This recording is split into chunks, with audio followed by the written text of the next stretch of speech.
ஐயோ, எங்க போனா என்ன பண்றான்னு ஒன்னும் தெரியலையே. டேய் முருகா, என்னடா இன்னும் உன் தங்கச்சியை காணுமேடா? இதுக்கு மேல நம்ம இப்படியே உட்கார்ந்துட்டு இருந்தா ஒரு பிரயோஜனமும் இல்ல. எதுக்கு நம்ம போய் தேடி பாப்போமா?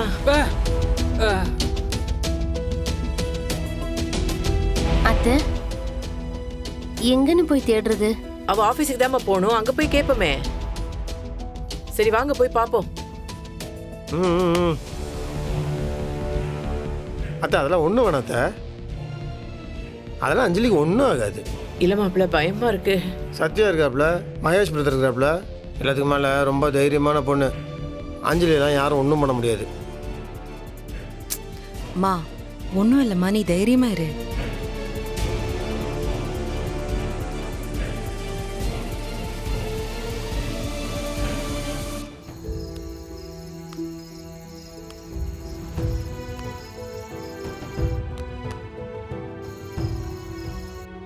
வந்துட்டா.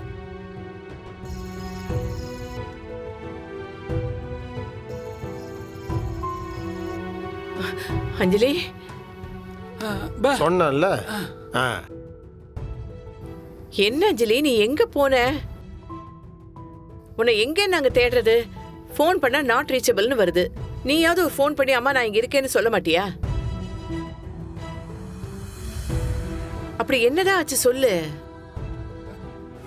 அவன் பிளான் பண்ணி ரிப்பேர் பண்ணிருக்கான்னு சொல்ல வரியா? ஆமா அங்கிள், அவன் அப்படிலாம் செய்யக்கூடிய ஆள் தான்.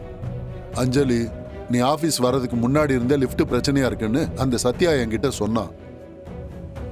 சத்யாவும் மகேஷும் உன்னை எவ்வளவு தேடி இருக்காங்கன்னு உனக்கு தெரியுமா? அந்த மனுஷன் அப்படி உடைஞ்சு போயிருக்காரு, தெரு தெருவா அலைஞ்சிருக்காரு. ஆனா ஒண்ணுமா, உனக்கு ஏதாவது பிரச்சனையோ இல்ல அசம்பாவிதமோ நடந்திருந்தா அவர் உயிரையே விட்டுருப்பாருமா. இத பாரு அஞ்சலி, நீ அவரை திட்டு, அவர் மேல கோவமாறு, அதெல்லாம் ஒரு பிரச்சனையே இல்லை. ஆனா உண்மையிலேயே அவர் கஷ்டப்பட்டு காப்பாத்திருக்காரு. அந்த ரிஸ்கை நீ அவமானப்படுத்தாத. இன்னொரு விஷயமா, அவர் எந்த சூழ்நிலையிலையும் உன் உயிருக்கு ஆபத்து வர மாதிரி ஒரு சூழ்நிலைய உருவாக்கவே மாட்டாரு. ஏன்னா நீதான் அவருக்கு எல்லாமே. உனக்காக அவர் என்ன வேணாலும் பண்ணுவாருமா. ஐயோ போத நிறுத்துங்க. உங்க எல்லாருக்குமே நான் பல தடவை சொல்லிருக்கேன், அந்த மகேஷ்க்கு ஃபேவரா என்கிட்ட யாருமே எதுவுமே பேசாதீங்கன்னு. நீங்க என்ன சொன்னாலும் என் மனசு மாற போறது இல்ல. சரி சரி, நீ கொஞ்சம் பொறுமையா இரு. முதல்ல நான் உனக்கு திஷ்டி சுத்தி போடுறேன்.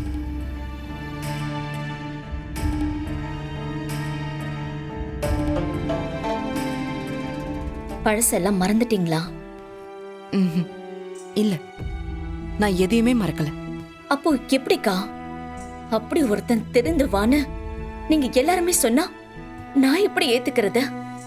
எனக்கு என்னமோ நீ உன் முடிவுல இருந்து இறங்கி வரக்கூடாதுன்னு பிடிவாதமா இருக்கேன்னு தோணுது. ஆனா நீ ஒரு ரியாலிட்டியை புரிஞ்சுக்கணும்.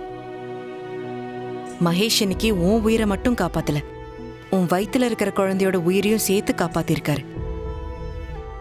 சரியான நேரத்துல அவர் அங்க வராம இருந்திருந்தா என்ன ஆயிருக்கும்னு கொஞ்சம் யோசிச்சு பாரு. கன்சீவா இருக்கிற விஷயம் தயவு செஞ்சு அவர்கிட்ட சொல்லிடாதீங்க. உங்க ஹஸ்பண்ட் உங்களை நினைச்சு ரொம்ப கவலைப்படுறாரு. உங்க உயிரை எப்படியாவது காப்பாற்றணும்னு நினைச்சு ரொம்ப போராடினாரு. ஒருவேளை உங்களுக்கு ஏதாவது ஆயிருந்தா கண்டிப்பா அவர் உயிரையே விட்டுருப்பாரு. இதுக்கு மேலேயும் அதை நீ கண்டினியூ பண்ணாத. இந்த சூழ்நிலையை கொஞ்சம் மனசுல யோசிச்சு ஒரு முடிவுக்கு வா. நீ சரின்னு சொன்னா உனக்கு பிடிச்ச மாதிரி ஒரு வாழ்க்கைய அமைச்சு கொடுக்க நாங்க எல்லாரும் தயாரா இருக்கோம். ஆனா அப்படி அமையிற ஒருத்தர் மகேஷ் அளவுக்கு உன்னை லவ் பண்ணுவாருன்னு என்னால உத்தரவாதம் கொடுக்க முடியாது. ஏன்னா ஒரு பொண்ணை இந்த அளவுக்கு லவ் பண்றதுக்கு வேற யாராலையும் முடியாது அஞ்சலி.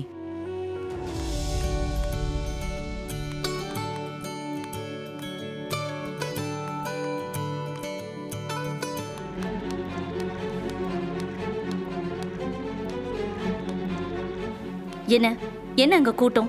தெரில ஓனர், இருங்க பாட்டு வர. என்ன புது படம் எதுவும் பார்த்துன்னு இருக்கிறாங்களா? ஸ்ருதி மேடம் கொஞ்சம் தள்ளுங்க.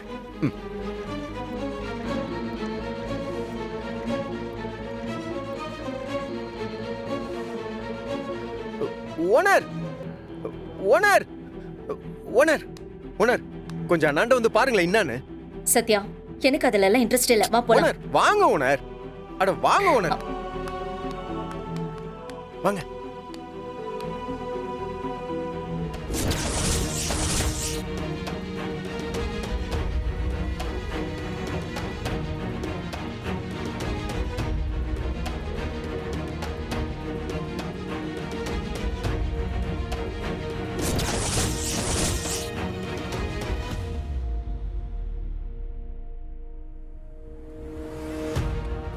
ஏய், வாட் a மேன்!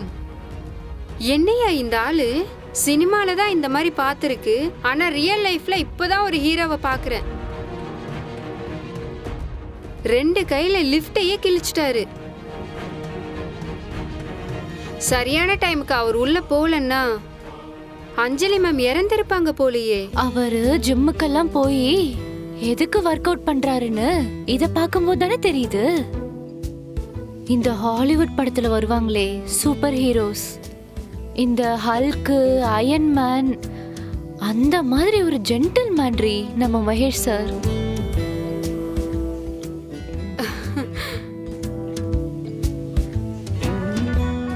என்ன மேம், எங்க எல்லாரையும் அவர்கிட்ட பேச வேணான்னு சொன்னீங்க. இப்ப அவரும் உங்க உயிரை காப்பாத்தி இருக்காரு. உங்களுக்கு அவர் மேல அக்கறை இல்லைனாலும் அவருக்கு உங்க மேல அக்கறை இருக்கு போலியே. இந்த உலகத்துல யார் வேணாலும் உன்னை நம்பலாம், ஆனா இந்த அஞ்சலி எப்பவுமே உன்னை நம்ப மாட்டான். நான் லிஃப்ட்டுக்குள்ள மாட்டிப்பேன், இவரு கரெக்டா வந்து என்ன காப்பாத்து வரான். உடனே நானும் இவரை மன்னிச்சிடணும் இல்ல? அஞ்சலி, நான் முழுசா மாறிட்டேன். இப்ப நான் பழைய மாதிரி இல்ல. ஏன் அஞ்சலி என்ன கொஞ்சம் கூட புரிஞ்சுக்க மாட்டேங்கிற? நீ சொல்றது எனக்கு புரியுது, ஆனா அதுக்காக பாஸ் நீங்க எவ்வளவு ஒர்த்துன்றது ஓனருக்கு புரியவே புரியாது. ஒண்ணுமே டைம் ஆகும், ஆனா அதுக்காக நீங்க முயற்சி எல்லாம் கை விட்டுறாதீங்க. அப்படியே கண்டினியூவா ட்ரை பண்ணினே இருக்கும். ஏதோ ஒரு பழைய பழமொழி சொல்லுவாங்களே, கரையிறவங்க கரைச்சா கல்லு கூட கரைஞ்சிருவாங்களே.